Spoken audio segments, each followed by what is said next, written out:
here again for your Thursday read aloud. We are going to be finishing up the book in the next couple of days. The Wild Robot by Peter Brown, Chapter 71, The Forest Assault. Rico 3 marched through the forest with steady, stomping strides.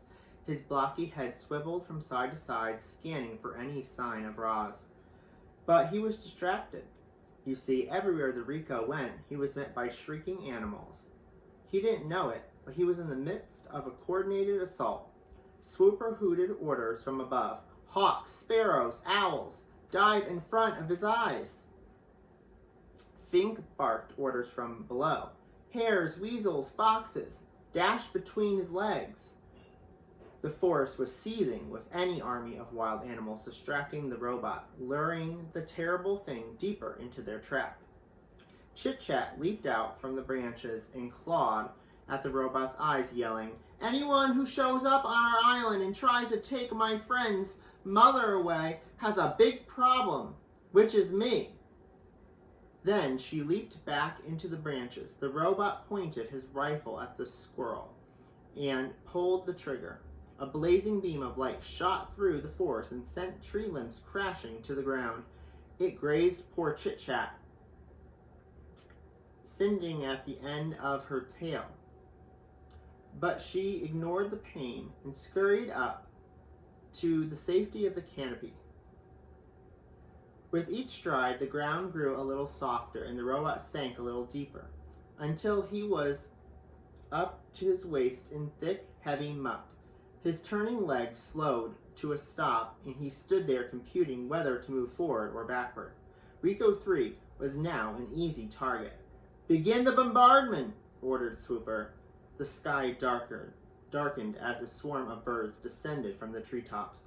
They swooped past the robot and splattered his face with their droppings.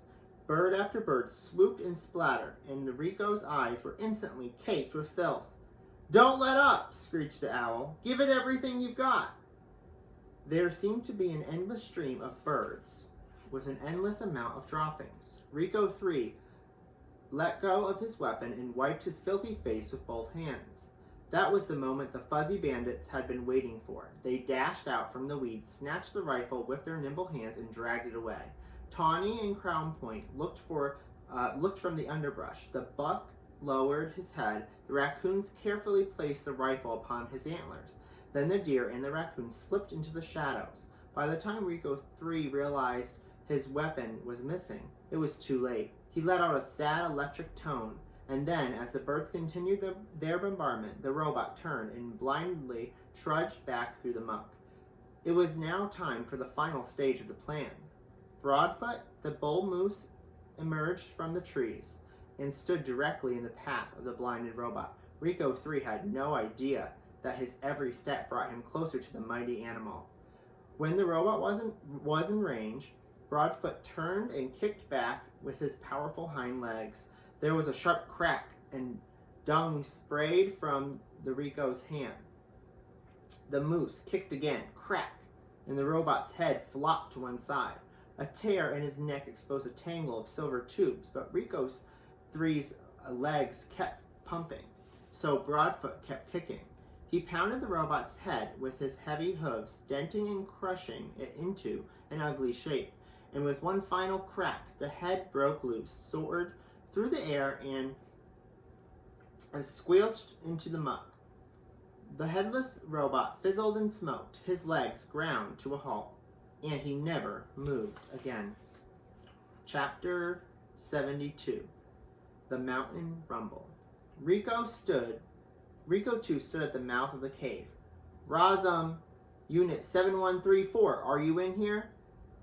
The only response was his own flat voice echoing back, but he sensed movement somewhere in the tunnel. So he switched on the headlights, raised the rifle, and marched inside.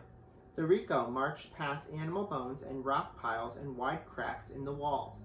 His blocky head swiveled from side to side, scanning for any sign of Roz, but she was nowhere to be found. So he turned and marched back toward daylight, and then a deafening roar filled the cave. From the shadows flew a giant body. Mother Bear charged into the robot and smashed him against the wall. Then Nettle and Thorn jumped in, and together the family went to work. They rammed his legs, they slashed his chest, they muscled him to the ground. On his way down, Rico too squeezed the trigger. There was a flash of blazing light and the walls began to crumble. Nettle grabbed her brother from the scruff and pulled him outside as an avalanche of rock thundered behind him. Mother Bear howled. The rifle exploded. Stones clanged against Rico too. The avalanche slowed and settled as a cloud of dust billowed out from the cave. Mother? Nettle peered into the darkness. I'm here, said a weak voice. The young bears dashed inside and found their mother half buried. They pulled heavy stones from her body and dusted her off. I have broken bones, she rasped, but they will heal. Where is the robot? Rico 2's headlights switched back on. Stones tumbled as the robot staggered to his feet. His body was scratched and scraped. His head was badly dented. His left arm was completely useless, so it was tossed aside. Then the one-armed robot limped out of the cave and continued the hunt for Roz. Don't worry about me, Mother Bear growled to Nettle and Thorn. Kill the robot! With his heavy limp and his grinding gears, Rico 2 was easy to track. The young bears caught up with him as he was entering the groves of pines. But they didn't attack, not yet. There was a better place to finish him off, up ahead. So they hung back and followed him across the mountainside. The distant rumble of the waterfall grew louder each passing minute, and then a slash of white appeared throughout the trees. Soon the robot was standing beside the roiling, frothing river, just above the falls. He was too badly damaged to leap over the falls, or to wade through the rapids, or to climb down the cliffs, but he had to continue his hunt for the target. So he started limping upriver in search of a safer crossing. There was a rustling. The younger bears exploded out from the trees. They threw their heavy shoulders against the robot's body, and he stumbled sideways onto the riverbank. Nettle reared up and wrestled the robot, twisting and shaking him with all her strength. Rico, too, felt his feet slipping on the rocks. He felt his body tipping over, and then he plunged into the white water, and he brought Nettle with him. The current immediately swept Nettle toward the falls. She rolled through the rapids, crashed into one of the rocks, and then desperately clambered onto another. Rico, too, stood straight up, and the river rushed around him. He took a step, slipped, and disappeared beneath the water, and then he was up again. Thorn ran to help his sister, but she was pointing upriver and roaring, "Use the logs!" When the younger bear turned around, he saw what she meant. A jumble of broken logs were wedged between the rocks of the rapids, and a moment later, Thorn was atop of them. With water sloshing over his back, he forced a paw between the logs and pried the top one loose. It splashed into the river and wound its way down through the rapids, only to roll harmlessly past the robot. Then it dropped out of sight. The bear tried again. He popped another log onto the river, and this one spun just in time to ram its full weight into the robot's chest. Rico, too, went sailing backwards and sank beneath the surface. When he reappeared, the river was full of heavy wooden torpedoes. One log pounded the robot's shoulder, another slammed his face. More logs knocked him closer and closer to the falls. The current became too much for the injured robot, and it carried him away. He grasped for anything solid he could cling to, but the rocks were too slippery, so he settled for a fistful of fur.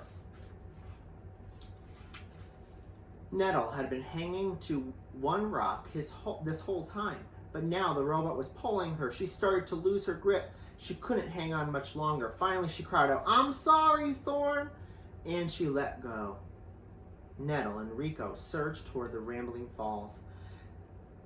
The bear felt the robot release his grip. She watched him glide over the edge. Then she closed her eyes and waited for the end to come. But it was not Nettle's time. Reader, what happened next is hard to believe.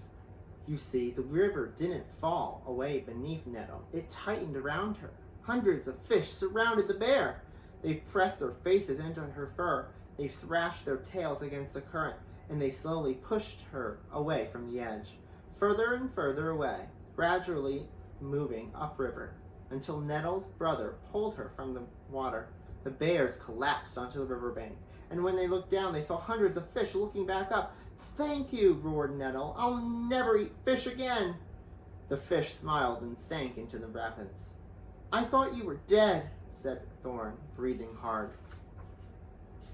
"So did I," Nettle laughed. "It looks like you're stuck with me a little while longer, little brother." "I'm not little." It felt good to joke, but the bears quickly turned serious. They were both bruised and bleeding, and their mother was in far worse condition. However, it would be worthwhile if Rico too had finally been killed. The bears crept to the edge of the cliff, and there, at the bottom of the waterfall, strewn across the wet rocks, was the shattered body of the dead robot. Chapter 73, The Chase. Rico 1 was standing in the great meadow. He stared up at the smoking hill of ash and then down at the stampede of footprints around it. There had been a large bonfire with hundreds of animals and one robot, but why? The Rico couldn't make sense of what he was seeing. After thoroughly exploring the site, he continued through the meadow and into the forest. It was around that time where he lost communication with Rico 3, then Rico 2, and now he knew that his partners had both been destroyed. Rico 1 would not have to hunt down the target by himself. The hunter marched on, his blocky head swiveled from side to side, scanning for any sign of Roz. He was soon gazing across the glassy surface of a beaver pond. On the far side, a thread of smoke drifted up from another of the wooden domes. With his powerful legs, the robot launched himself up through the air, soaring in a high, graceful arc over the pond and down to the other side. His heavy foot slammed into the ground, leaving deep craters in the garden by the dome. He hunched over and looked aside. Fur and feathers and dying coals of a fire. But the target wasn't there. The Rico stood perfectly still and watched the soft rain start dripping down through the tiers of the forest, and then he sensed it. Up the canopy was something that didn't belong. Roz had been spotted. The hunter watched his target drop from branch to branch down to the forest floor. Then she bounded away through the thickly tangled underbrush without stirring a leaf, without snapping a twig, and vanished into the green. However, Rico 1 had other means of tracking her. He could sense her electric signal. The signal was gliding around the edge of the pond, but it was fading fast. A few more seconds, and he would lose it entirely. Rico 1 burst into sprint. The forest seemed to sway and quake with the stomping strides, and 1 minute later, the forest really did begin to move. Trees were toppling down on top of Rico. He fired his rifle, and two toppling trees turned to ash, but then a third swung down through the smoke and hammered his body into the ground. Rico 1 shoved the tree aside, pulled himself up, and continued the hunt. He didn't notice the beavers diving back into the pond. Rico 1 tore through brambles and leaped over boulders, and suddenly the ground was caving beneath him. Down he fell into a deep pit, crashing against the bottom and twisting his leg. The robot violently pounded his leg back into shape. Then he launched himself in and out of the pit. He noticed something, the groundhogs watching from their tunnels. The hunter faced one trap after another. He was pelted with flaming pine cones and tripped by taut vines and crunched by tumbling rocks. The hunter now limped and rattled and was covered in scars, but he kept going. Roz galloped back and forth across the island again and again as she tried to lose Rico 1, but no matter how fast she ran, or how well she hid, or how many animals helped, she couldn't escape the sound of the hunter's stomping footsteps. And she never had run so fast and so long. While her mechanical body was holding up, her wooden foot was not. After hours of relentless pounding, it finally gave out. She was galloping through the rocky forest by the sea cliffs when her foot splintered apart. As soon as Rico 1 found the fresh wooden splinters, he knew his target was in trouble. He stomped out from the trees onto the cliff top and scanned the coast below. Geese were flying down through the drizzle. Otters were wriggling over the rocks. Seaweed and driftwood and broken robot parts were scattered about the shore. The hunter also sensed a faint electronic signal. Roz was down there somewhere. The hunter's blocky hand clamped onto the cliff top, and then it detached The hand was connected to a strong cable that spooled out from the end of his arm. He gave the cable 2 quick tugs and then stepped off the ledge. Rico 1 zipped down the cliffside, one arm releasing cable and the other clutching his rifle, and he slowed into a gentle stop just as he reached the ground. Then, high above, the robot's hand unclamped and followed the cable all the way down until it switched back onto the end of the arm. Geese squawked and the otter squeaked as Rico 1 marched through the robot gravesite. The place was littered with torsos and limbs and heads. They were all valuable parts, but now he would have to collect them later. 4. His only concern was finding Roz. He followed the electronic signal over the clump of seaweed. But where was his target?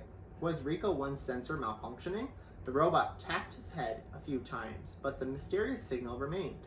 He looked around for any other signs of her, but as he did, the clump of seaweed reached up and grasped his rifle. Chapter 74. The Click. 4 robot hands were clamped around the rifle. Rico 1 loomed above. Roz lay below, camouflaged in seaweed. For a moment, it was still. Then, the hunter suddenly lurched and twisted as he tried to rip the rifle away from his target. But Roz held on. Seaweed fell from her body as she was lifted right off the ground. Her leg dangled in the air until she pounded a foot and stump across the hunter's broad chest, leaned back, and pulled on the rifle with all her strength. Waves crashed as the robots grappled for the weapon. But Roz was no match for Rico 1. The hunter was too big and too brutal. Roz could feel her body being pulled apart, but she could also feel the rifle being pulled apart. A faint glow appeared between her hands. The glow grew brighter and brighter, and then blinding explosion launched the robots in opposite directions. When the smoke cleared, shards of the rifle were everywhere. Rico 1's body was pocked with holes, and one arm was charred and crippled. Roz's arms and legs had been blown completely off. She was now just a torso and a head. Inside her computer brain, our robot's survival instincts were blaring. Her battered body simply could not take any more damage. Clearly, Roz was not designed for combat, but the Rico was. He pulled himself to his feet and hobbled towards his target. Roz wanted to get up and run away, but without arms and legs, our robot couldn't move. She could only speak. "Please do not deactivate me," she said. Rico 1 ignored her. His blocky hand reached out past her face and touched the back of her head. Click. All right, we're almost done with our book. We're going to pick up on chapter 75 tomorrow. All right, have a good night.